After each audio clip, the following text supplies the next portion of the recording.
या व्हिडिओमध्ये आपण ऑपरेशन्स ऑन सेट बघणार आहोत. स्टार्ट करू. फर्स्ट ऑपरेशन ऑन सेट आहे इंटरसेक्शन ऑफ टू सेट. तर इंटरसेक्शन ऑफ टू सेट म्हणजे काय? Set of all common elements of set A and B. जर सेट ए आणि बी दिले असतील तर त्याच्यामधले सगळे कॉमन एलिमेंट्स असतात, त्याला म्हणतात intersection of two set. Intersection of two set denote करतात ह्या सिम्बॉलने. सो ए उलटा यू बी. एक्झाम्पल बघू. एक्झाम्पलमध्ये दिला आहे सेट ए आणि सेट बी. सेट एचे एलिमेंट्स आहे 1, 3, 5, 7. सेट बी मध्ये एलिमेंट्स आहे 2, 3, 6 आणि 8. सो सेट ए आणि सेट बी ची वेन डायग्राम मी काढून घेतली आहे. आपल्याला फाइंड आउट करायचं आहे की इंटरसेक्शन ऑफ टू सेट का असेल. म्हणजे सेट ए आणि सेट बी मध्ये कॉमन एलिमेंट्स कुठले असतील. जर चेक केलं तुम्ही तर 3 हा कॉमन एलिमेंट आहे, म्हणजे दोघांकडे तो सेम आहे, जो आपल्याला वेन डायग्राम मध्ये पण दिसतोय. सो ही जी जागा असते ही असते common elements of set A and set B. म्हणून रिप्रेझेंट कसं करणार मग?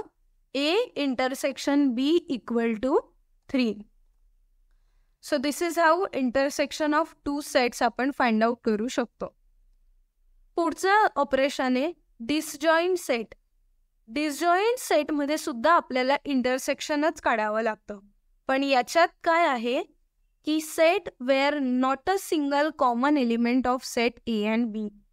आपण जेव्हा इंटरसेक्शन काढतो तेव्हा आपण कॉमन एलिमेंट्स बघतो, आणि जर एक पण कॉमन एलिमेंट मिळाला नाही तर त्याला म्हणतात डिसजॉईंट सेट. एक्झाम्पल दिला आहे सेट ए, त्याच्यात एलिमेंट्स आहे 1, 3, 5, 7. सेट बी, त्याच्यात एलिमेंट्स आहे 2, 4, 6 आणि 8.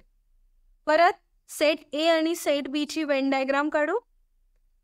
आता जर चेक केलं तर सेट ए आणि सेट बी मध्ये एक पण एलिमेंट कॉमन नाहीये. तुम्ही एक तर वेन डायग्राम मध्ये बघू शकतात, किंवा जर एलिमेंट वाईज पण चेक केलं तर कुठलाच एलिमेंट कॉमन नाहीये. म्हणून ए इंटरसेक्शन बी काय येणार?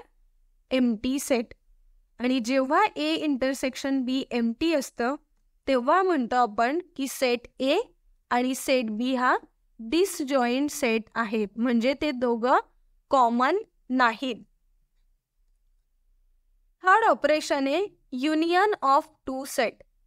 आता युनियन ऑफ टू सेट काय असतं तर set of all elements of set A and set B.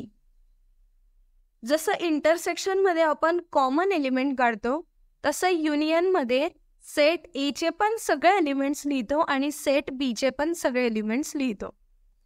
Union of two set represent करतात A union of B. So हा जो कॅपिटल यू असतो तो आपण रिप्रेझेंट करतो union of two set. Example बघू, ज्याच्यात सेट ए आणि सेट बी दिला आहे. सेट ए मध्ये एलिमेंट आहे 1, 3, 5, 7. सेट बी मध्ये एलिमेंट्स आहे 2, 3, 6 आणि 8. परत सेट ए आणि सेट बी साठी वेन डायग्राम काढली. आपल्याला युनियन लिहायचं आहे. सो युनियन लिहिताना एक गोष्ट लक्षात ठेवा की जो कॉमन एलिमेंट असतो, म्हणजे जसा इथं 3 एलिमेंट आहे, हा कॉमन आहे बरोबर, तो आपण डबल वेळेस लिहायचा नाही. म्हणून युनिव्हर्सल सेट ए युनियन बी मध्ये काय येणार मग? 1, 2, 3, 5, 6, 7 आणि 8 हे आले ए युनियन बी मध्ये. आता 3 दोघांकडे होता म्हणून दोघांपैकी फक्त एकाच वेळेस 3 लिहायचा. 2 वेळेस युनिव्हर्सल सेटमध्ये एलिमेंट्स लिहायचे नाहीत. सो ह्या व्हिडिओमध्ये आपण 3 ऑपरेशन बघितले: intersection of two set, disjoint set आणि युनियन ऑफ टू सेट.